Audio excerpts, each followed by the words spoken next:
সুপ্রিয় দর্শক আসসালামু আলাইকুম, কেমন আছেন আপনারা? নিশ্চয়ই ভালো আছেন। আজকের ভিডিওতে আপনাদের সবাইকে স্বাগত জানাচ্ছি। আজকে আমি আপনাদের সাথে খুবই গুরুত্বপূর্ণ একটা টপিক নিয়ে আলোচনা করব। যদি আপনি প্রথমবার মা হয়ে থাকেন তাহলে এই গুরুত্বপূর্ণ বিষয়গুলো জেনে রাখুন। ডেলিভারির সময় কাজে লাগবে, ডেলিভারি কাজটা সহজ হয়ে যাবে, আপনি ও বাচ্চা নিরাপদ থাকবেন, অনেক ধরনের ভুল থেকে নিজেকে ও বাচ্চাকে রক্ষা করতে পারবেন। তাহলে চলুন মূল ভিডিওতে যাওয়া যাক। বাই দ্য ওয়ে, মূল ভিডিওতে যাওয়ার আগে একটা কথা বলি, আমি আমার চ্যানেলে pregnancy related, specially normal delivery related অনেক ইম্পর্টেন্ট তথ্য ভিডিও আকারে শেয়ার করে থাকি। এই তথ্যগুলো আমার পার্সোনাল এক্সপেরিয়েন্স ও আমার ডক্টরের সাজেশন থেকে নেওয়া। তাই আমার চ্যানেলটিকে যদি একবার আপনারা ভিজিট করেন তাহলে আপনারা আপনাদের প্রশ্নাতীত মনের অনেক প্রশ্নের উত্তর পেয়ে যেতে পারেন। আমন্ত্রণ জানাবো আমার চ্যানেলটিকে একবার ভিজিট করে দেখার জন্য। এবারে চলুন মূল আলোচনায় যাওয়া যাক।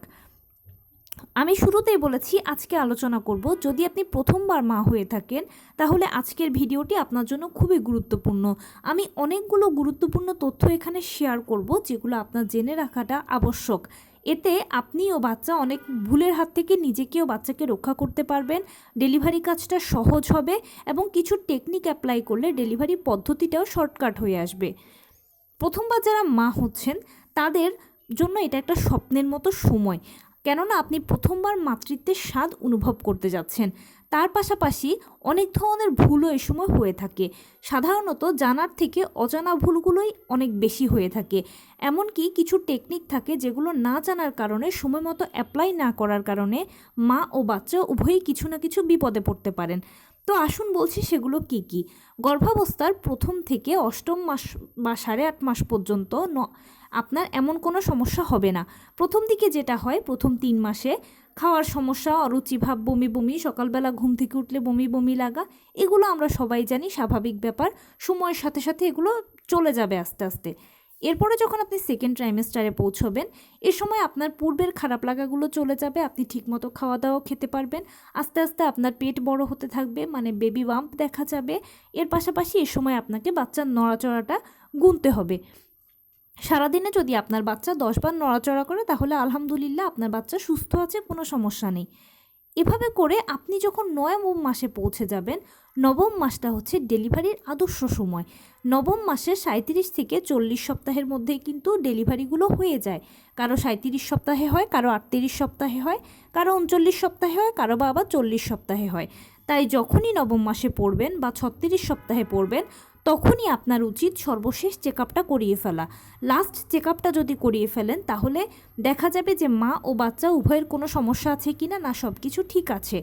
যদি রিপোর্টে সব কিছু নর্মাল আসে, মা বাচ্চা উভয়ই সব কিছু ঠিক আছে, বাচ্চার পানি, পজিশন, প্লাসেন্টা, ওজন সব ঠিক আছে, বাচ্চা সার্বিকভাবে সুস্থ আছে, আপনিও সার্বিকভাবে সুস্থ আছেন, তাহলে ইনশাল্লাহ ধরে নেবেন যে আপনার ডেলিভারিটা নর্মালে হতে চলেছে ফাইনালি, যদি এরকম থাকে সব কিছু।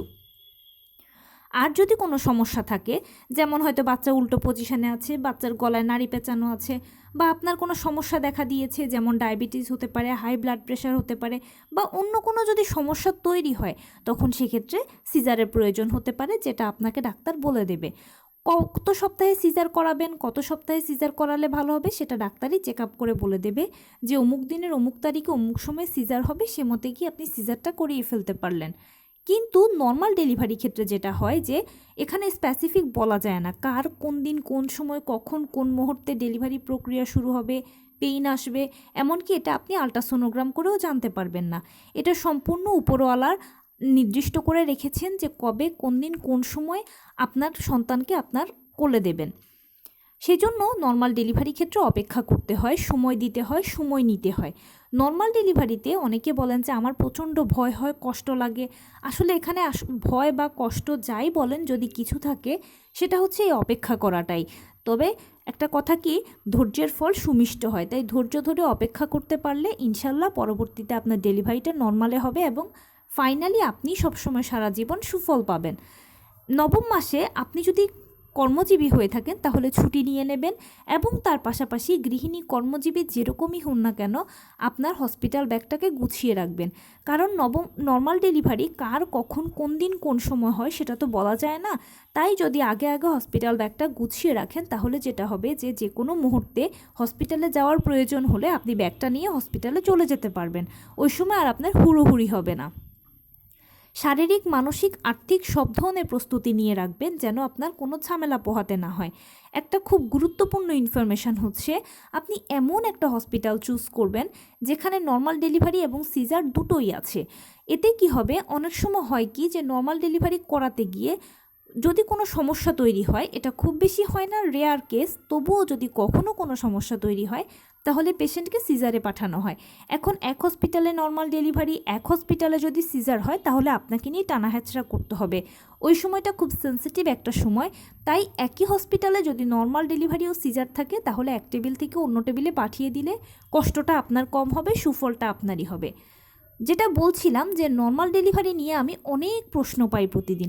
আপু, আমি প্রথমবার মা হচ্ছি, আমার ভীষণ ভয় লাগছে, আমি শুনেছি এরকমটা হয়, আমি শুনেছি ওরকমটা হয়। দেখুন, আমাদের সমাজে দুই প্রকারের লোক আছে, কেউ অরিজিনাল কথা বলে, কেউ কথাকে অতিরঞ্জিত করে।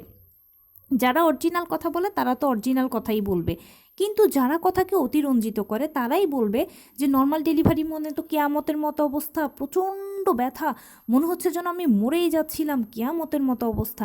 এই ধরনের কথাগুলো বানোয়াট কথা, অবাঞ্ছিত কথা, অতিরঞ্জিত কথা।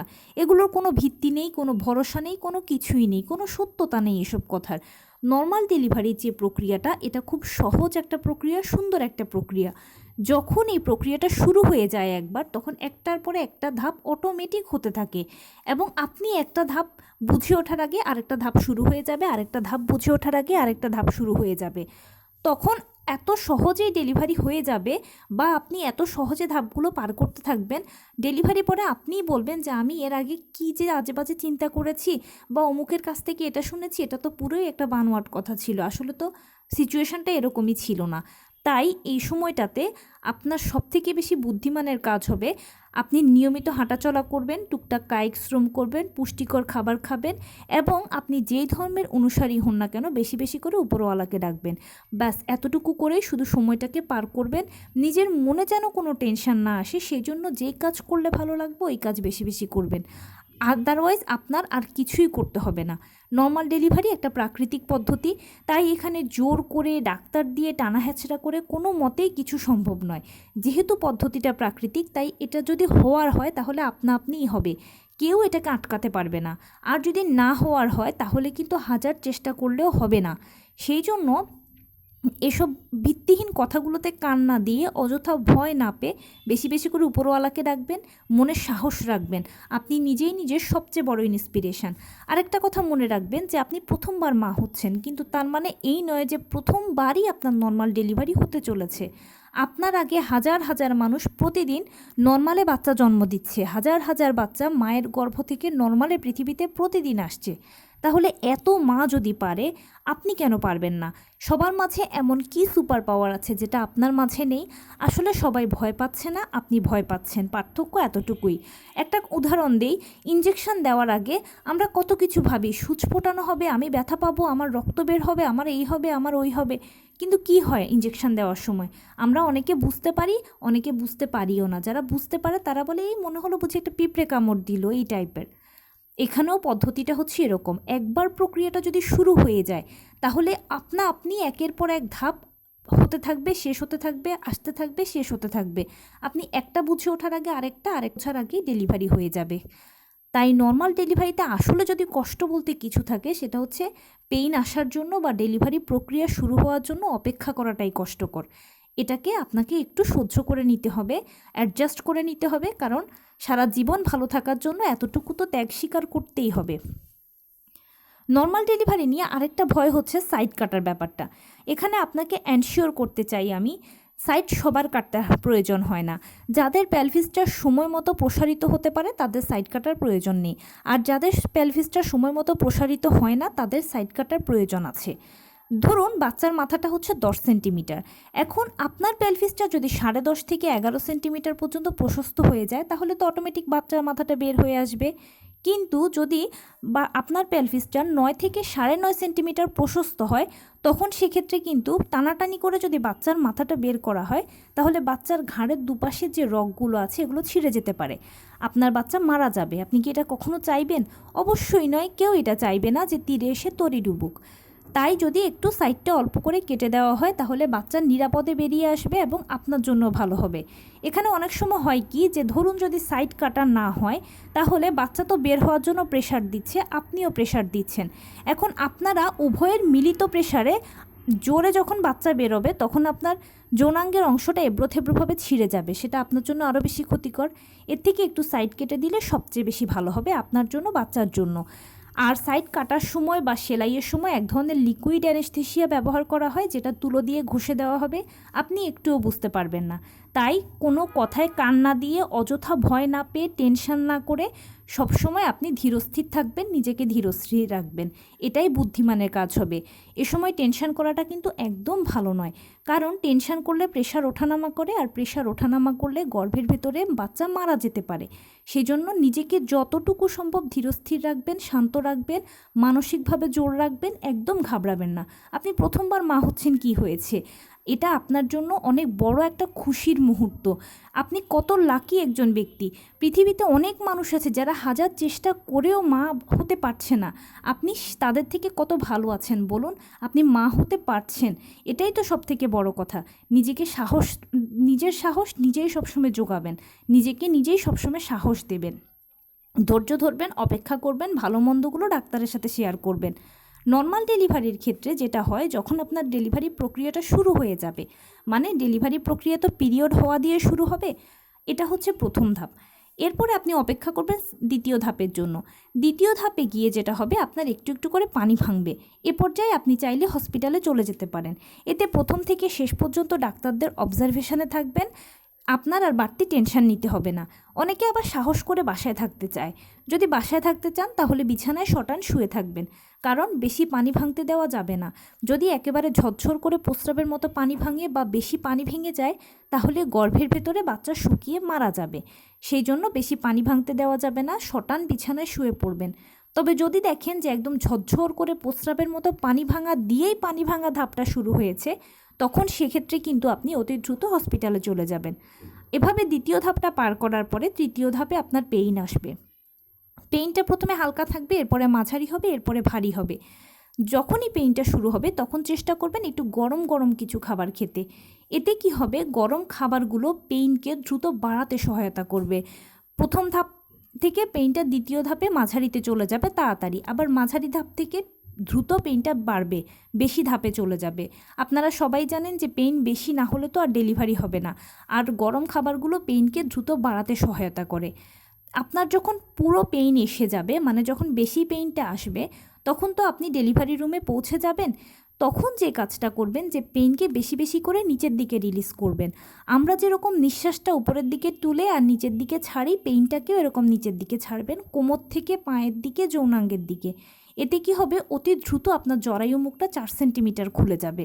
আমরা সবাই জানি যে একটা বাচ্চার ডেলিভারি হওয়ার জন্য মায়ের জরায়ু মুখকে 4 সেন্টিমিটার খুলতে হয়, আর পেইনটাকে যদি আপনি নিচের দিকে রিলিজ করেন, প্রেশারেই কিন্তু 4 সেন্টিমিটার খুলে যাবে জরায়ু মুখ।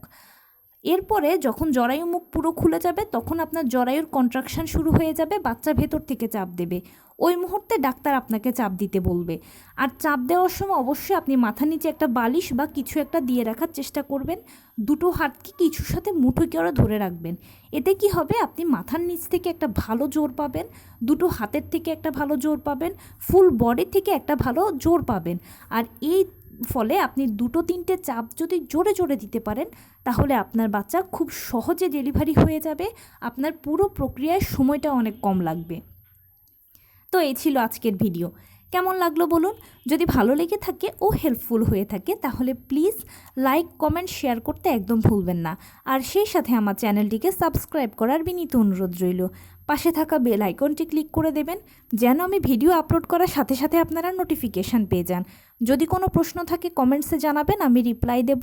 প্লাস যদি কোনো পরামর্শ থাকে যে কোন বিষয়ের উপরে ভিডিও বানালে আপনারা উপকৃত হবেন, সেটাও জানাবেন। আমি আপনাদের পছন্দের সর্বোচ্চ প্রায়োরিটি দেব। ভালো থাকবেন, সুস্থ থাকবেন। আসসালামু আলাইকুম।